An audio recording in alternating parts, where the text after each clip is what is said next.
अपने उपास्य देव में सदैव स्थित रहे चिंतन के द्वारा। जितना आंतरिक चिंतन गाढ़ होगा उतने ही आराध्य देव का सानिध्य अनुभव में आएगा। जब नाम जप वाणी गायन हृदय में उतरता है और उसका गाढ़ चिंतन होता है, तब स्मृति बाह्य लोप होने लगती है। शरीर शासन से रहित हो जाता है, अर्थात शिथिल। कोई भान नहीं, कौन हूं, कहां हूं, क्या कर रहा हूं, कोई भान नहीं। ये स्वाभाविक सहज स्थिति प्रकट होती है जो बाहर से दूसरे को देखने में निद्रा जैसी प्रतीत होगी। ना वो तंद्रा है ना वो निद्रा है, एक अलौकिक स्थिति। स्वाभाविक गाढ़ चिंतन हो रहा है, मैं चिंतन कर रहा हूं, ऐसी भी स्थिति नहीं है। मैं डूब रहा हूं, ऐसी स्मृति भी नहीं है। मैं हूं, ऐसी सत्ता भी नहीं रह गई। केवल चिंतन ही चिंतन। जब कृपा होती है तो उपासक इस बात में स्थित हो जाता है, उसका गाढ़ चिंतन चलता रहता, उठते बैठते चलते फिरते हर समय। तब वो देख पाता है प्रभु की रूप माधुरी, दिव्य लीला। स्वाभाविक सहज अपने आप कोई पद चल रहा है, उसकी लीला चल रही है, वो उसमें डूबता चला जा रहा है। चाहे बाहर से कितना संगीत बज रहा हो, कुछ नहीं सुनाई दे रहा। चाहे बाहर हजारों बैठे हो, कुछ नहीं दिखाई दे रहा। एकमात्र इष्ट देव, ये उपलब्धि है। ये उपलब्धि लालच बढ़ाने पर मिलती है। जब लालच बढ़े इस बात का कि कब मैं, जैसे भोरी सखी कह रही, मैं सठ हूं, पर वैसे आप दयालु हो, पर मेरे प्रति निष्ठुरता क्यों कर रही हो? हेरत टेरत, बार बार मैं आपकी मार्ग को हेर रही हूं, पुकार रही हूं, पर आप मुझे दिखाई नहीं दे रहे। व्याकुलता, ऐसा लालच प्रियालाल से मिलने का कि अन्य कोई लालसा, अन्य कोई चाह रह ही न जाए। इस चाह की यही मानता है कि हर चाहों को मिटा देती है।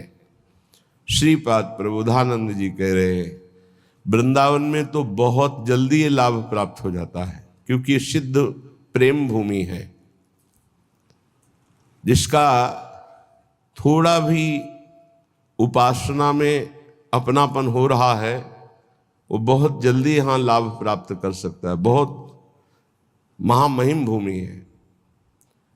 परम पद की प्राप्ति देवर्षि नारद जी की प्रेरणा से ध्रुव जी को मथुरा में हुई, क्योंकि मथुरा नित्य कृष्ण को वास, निस्दिन श्याम न छाड़त पास, तासु सकल लीला कही। निरंतर श्री हरि की उपस्थिति पाई गई है मथुरा में। ये मथुरा बहुत बड़ा पावन स्थान है। अटल पदवी की चाह होने के कारण मधुपुरी तक उनका प्रवेश हुआ, पर ब्रज में एक कदम भी नहीं रख पाए ध्रुव जी, क्योंकि ध्रुव जी के हृदय में चाह है अटल पदवी की, और ये देश चाह रहित महापुरुषों का है। किसी भी लोकांतर की कोई भी सुख की चाह नहीं, तब प्रिया प्रीतम से मिलने की छटपटाहट हृदय में होती है। तो ध्रुव जी के हृदय में प्रिया प्रीतम की मिलने की चाह तो थी नहीं, अटल पदवी की चाह थी। तो अटल पदवी प्राप्त कराने के लिए तो मथुरा ही समर्थ है।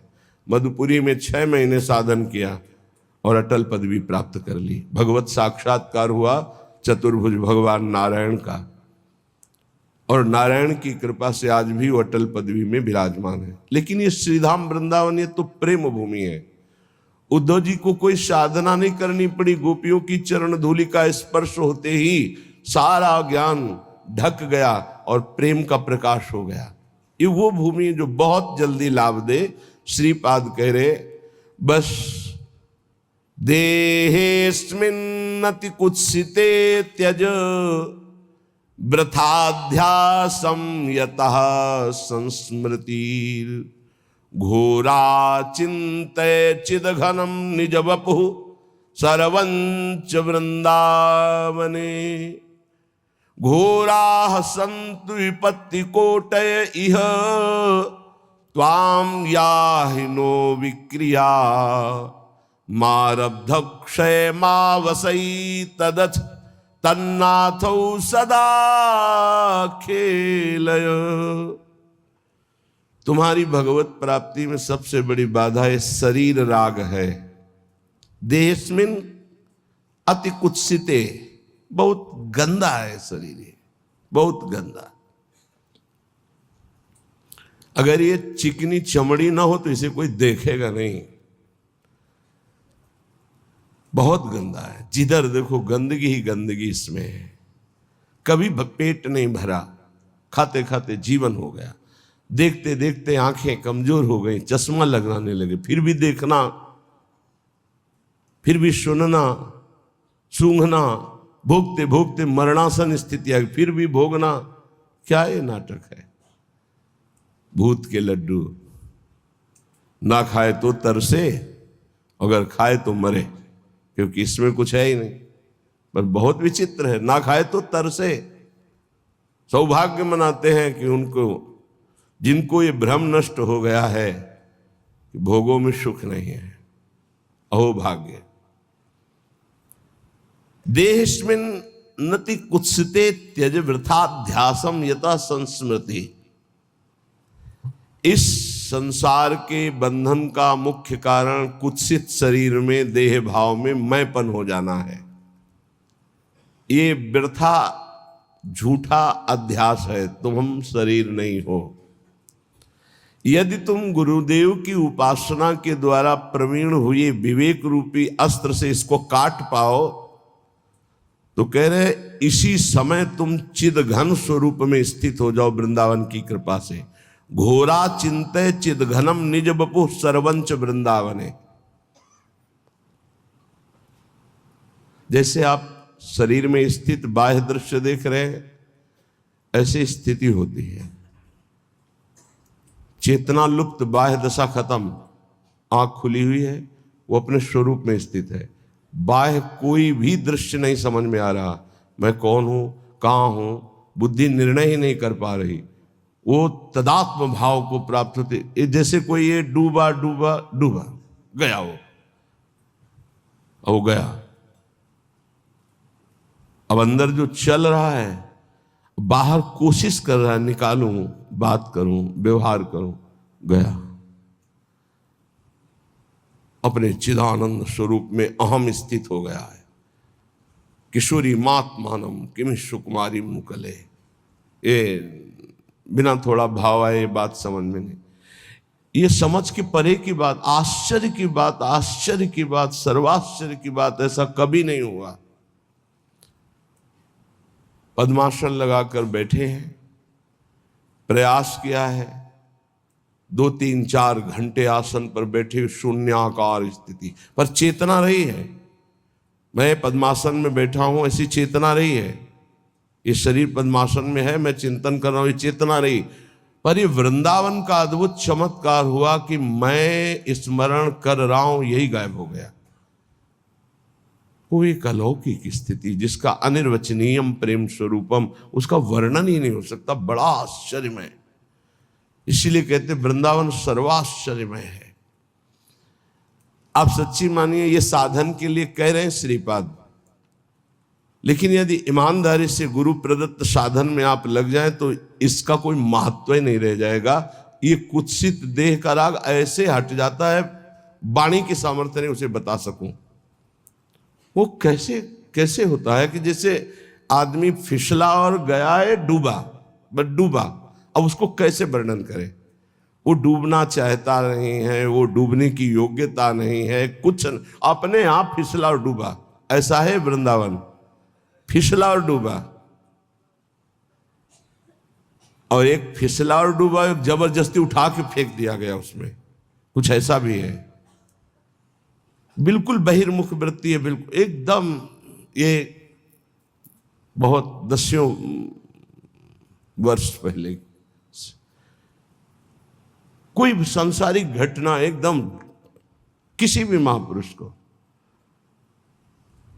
वो देख रहे हैं बाहर से, कुछ दृश्य और है, अंदर की लीला उसमें डुबो दी, उसी में डुबो दी। ये वृंदावन अलौकिक धाम है, सच्ची मानो अलौकिक धाम है। लीला में डुबो दे कोई भी दृश्य, कोई भी दृश्य। देहस्मिन् नति कुत्सिते त्यज वृथाध्यासम यतः संस्मृति।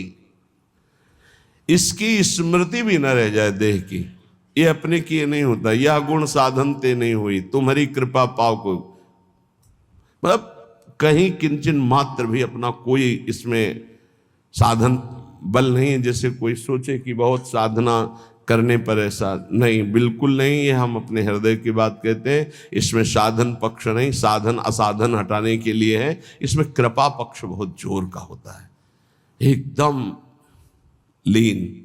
लीन का मतलब शुद्ध ही नहीं है, शुद्ध ही नहीं है, चिदघन स्वरूप में स्थित। स्वापर सकल वस्तुन्यत्र सुरेंद्र कोटि छवि सुविमल सच्चिद विग्रहे सद्गुण उघई। स्वा पर विस्मृत, स्वा भी सच्चिदानंद विग्रह, पर भी सच्चिदानंद विग्रह। वस्तुन्यत्र सूर्येन्दु कोटि छवि सुविमल सच्चिद विग्रहे सद्गुण उघई। ऐसा स्वरूप प्रकाशित होता है कि करोड़ों सूर्य चंद्र भी एक साथ उदय तो भी समानता नहीं हो सकती। ऐसा विग्रही सद्गुण उघई, समस्त सद्गुण उसमें प्रकाशित हो जाते हैं। वृंदावन की ऐसी कृपा। बहिर्गत दृगंतर धैर्य मालम्ब्य नित्य स्मृति हृदिवश वृंदारण्य मन्यान अपेक्षा। अन्य की अपेक्षा न रखते हुए प्रियाजू के अनन्य हो करके जिसका नित्य स्मरण कर रहे हो, वो ऐसी कृपा करता है कि अंदर ही अंदर उत्तम गुण समूह से युक्त पूर्ण सच्चिदानंद बपू का प्रकाश कर देता है। घोरा संत विपत्ति कोटई तुम याहि नो विक्रिया। चाहे